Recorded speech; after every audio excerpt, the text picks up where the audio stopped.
This is our Sailboat Watermaker, and it looks very complicated, but it isn't. This system is actually so simple that 10 minutes from now, you will understand exactly how it works. You will be able to make your own from off-the-shelf parts to service the Watermaker you already have, and because you know exactly how it works, no company or service guy will ever be able to take advantage of you. The system on this table is basically a Spectra Cape Horn Extreme on steroids because it has an extra large membrane on it. And if you want to buy a system like this completely new, you are expected to pay between 12 and 15,000, which is a lot of money. There are companies selling Watermaker solutions for about 3 to 4,000, but even that is a lot of money. So here's what we'll do. I am going to start removing components from this system and testing efficiency with every component that I remove, until at the end we are left with the bare minimum that actually makes a Watermaker. Spoiler alert, it's not going to be a super efficient system, but it's still going to work. And it's going to surprise you how little you need to make seawater into drinkable water. The industry wants you to think this is super complicated so they can justify the price. And YouTubers want you to think it's super complicated because, content. But at the heart of every Watermaker, there's a simple component, a membrane. They call it a reverse osmosis membrane, and even that is a freaking lie. Let's open one and see what's inside it.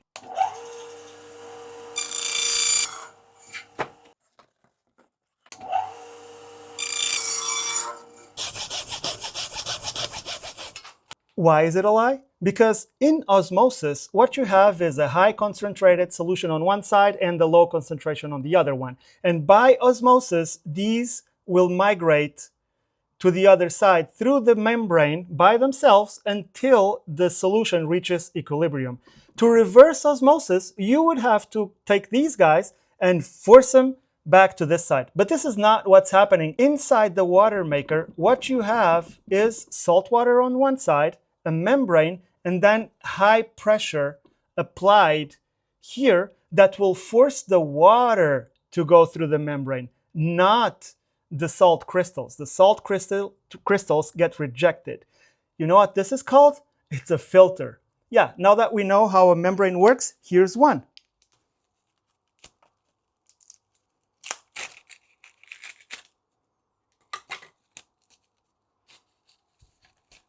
So here's what's inside a Watermaker membrane. This membrane is so fine that even salt gets rejected. And that's why you need high pressure. Regarding prices of the membrane, what you need is an SW30 membrane, and the number that comes after the SW30 is the size. So in this case, it was a 2540. Now it's probably a 2520. Now here's the thing. A Watermaker company, I'm not saying Spectra, I'm not saying Schenker, I'm not saying anything, but sometimes they want like $700 for a membrane. Now, I know for a fact that if they are a good company, they will be using the DuPont Film Tech membrane. And in my case, which is a 2040, and in most Watermakers, it is a 2540, it costs like $350. That's the price of the membrane. Now, be warned, there are these membranes selling as FilmTech DuPont Dow on Amazon for like $250. Those are fake, okay? I shouldn't say those are fake for sure.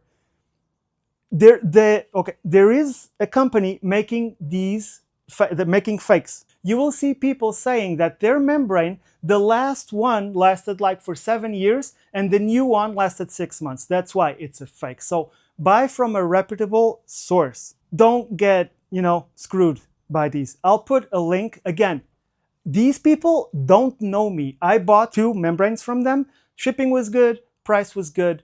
I'm happy to recommend. It's down in the description as well. Now that we know that a membrane needs high pressure to force the water through it, how does the system work? In this case, it's based around a Clark pump. Now, a Clark pump is not a pump. Again, with the freaking names. What it does is it intensifies the pressure. You have a low pressure, low-ish, up to like 100 psi motor that forces the water inside of this component right here, and then by piston action and by recovering the pressure that's already in the system, it intensifies the pressure to around the 800 psi that are necessary to force the water through the membrane. And then the water comes in high pressure, it goes through the membranes. The good water gets out from these lines, which are called the product lines, and the brine, which is the discharge, gets discharged back into the sea. These systems are more expensive because they are more efficient. The other type of system uses a regular high pressure pump, and the only thing that pump will do is take the water and pressurize it to whatever pressure you need to pass through the membrane. Again, around 800 psi. So let's test this system as it is now for efficiency, and then we'll start taking parts away.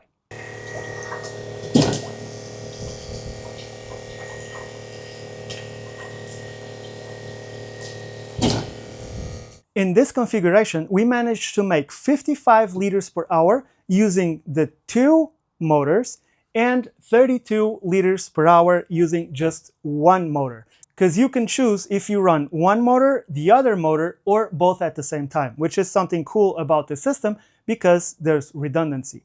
About that, these motors are SureFlow motors. That's the brand that makes them. Now, Spectra sells these motors for almost $500 with the fan and the shroud. So yeah, it's a little bit high. I managed to find the equivalent spec. Listen. I'm not saying it's the same motor. I don't know if it is. I don't have a Spectra one here that I can open and see, but they have the same spec and they are made by the same company. So I found them for 150 euros. I have no affiliation with that company. It's like a solar company, because most of the time you find cheaper stuff not in the marine industry, but in other industry. In this case, they market this as being a solar water pump, but it's the same one. Well, I'll put the link in the description, and if you need them, go and see and do your own research on that. So, because I didn't have the shroud, I 3D printed a shroud for the fans, and these keep the motors cool. You need them because they are going to be working hour upon hour, probably in a tight space where it gets hot. So you need fans. I designed this in CAD. I will put the link to the design as well. It's there for free. Okay, so let's go on. We made 55 liters of water using the 2 motors, which is an efficiency of about 4.2 watts per liter. That's nuts. But even crazier is that using just 1 motor instead of 2, we got down to 3.6 watts per liter. I had no idea. I only discovered that after I did this test. So it's more efficient to run just 1 motor slower through the membranes. By the way, all the data from the tests will be in the description. If you wanted to compare to your system or build your own, it is right there. Let's remove one of the membranes.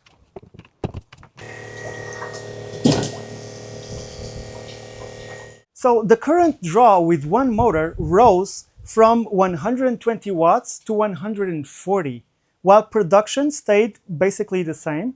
And with 2 motors, the current draw was basically the same, but we produced a little bit less water. So that tells me that if you have just 1 membrane, the membrane is the bottleneck. It would be interesting to try with 3 membranes, but I don't have them.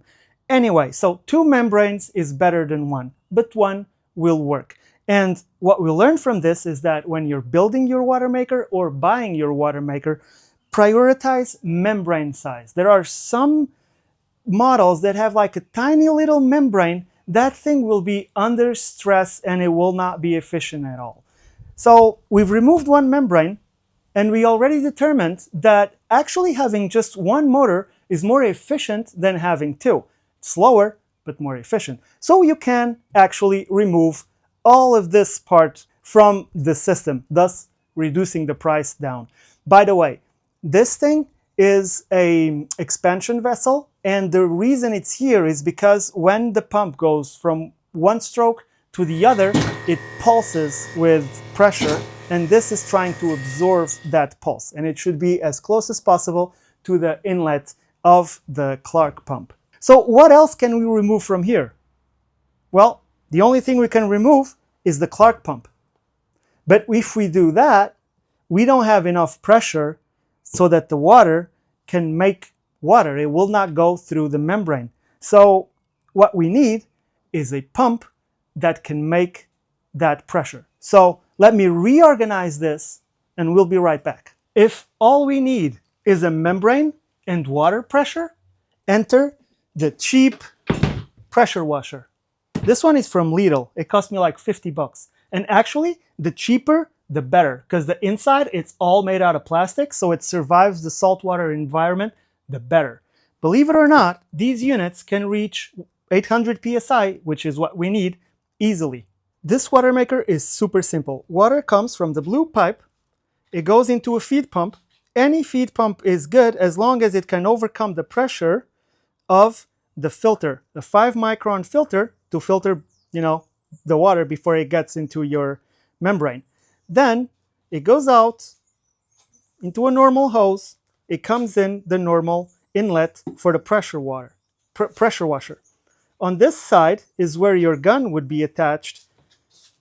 The hose goes into the inlet side of the membrane. It goes through the membrane, and on this side, the outlets, and never mind these connections, this is just what I had available to make these connections, but all you need is a dial indicator for pressure, so that you know the pressure, and a needle valve.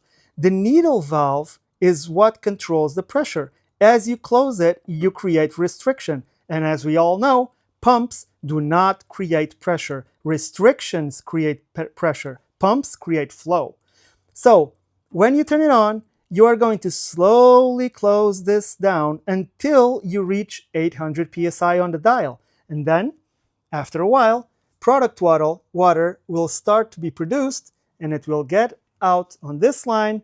You install a parts per million sensor so that you know when the water is good, and when it is, you divert it to the tank. The discharge line goes overboard back into the water.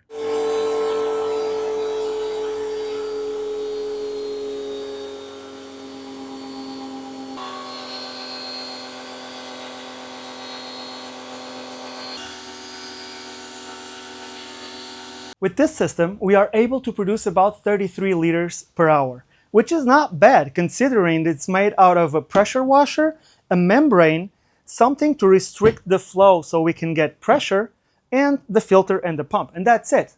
And you can use it. People use these on their boats. However, it is super inefficient. To produce those 33 liters per hour, we were using more than 900 watts. Now, that's an efficiency of about 30 watts per liter. That's 6 times more than the Spectra for basically, the same water. So yeah, you can have a system that costs less than 500 bucks and you will be producing water. But if you spend more money, it will be more efficient. On that note, just because this is a pressure washer, it doesn't inherently mean that it is 10 times less efficient than a dedicated pump. Yes, a dedicated pump will be a little bit more efficient, but we need to understand that using a pressure pump to do this job means that you are pressurizing the water, using all of that energy, and then instantly depressurizing after it leaves the membrane. All of the energy like 90% of the energy goes to waste. Now you know exactly how a water maker works. You know how to make your own, you know where to get cheaper parts, and I really hope this video was useful. And as always, if you're still watching, you're a freaking hero. Cheers, bye!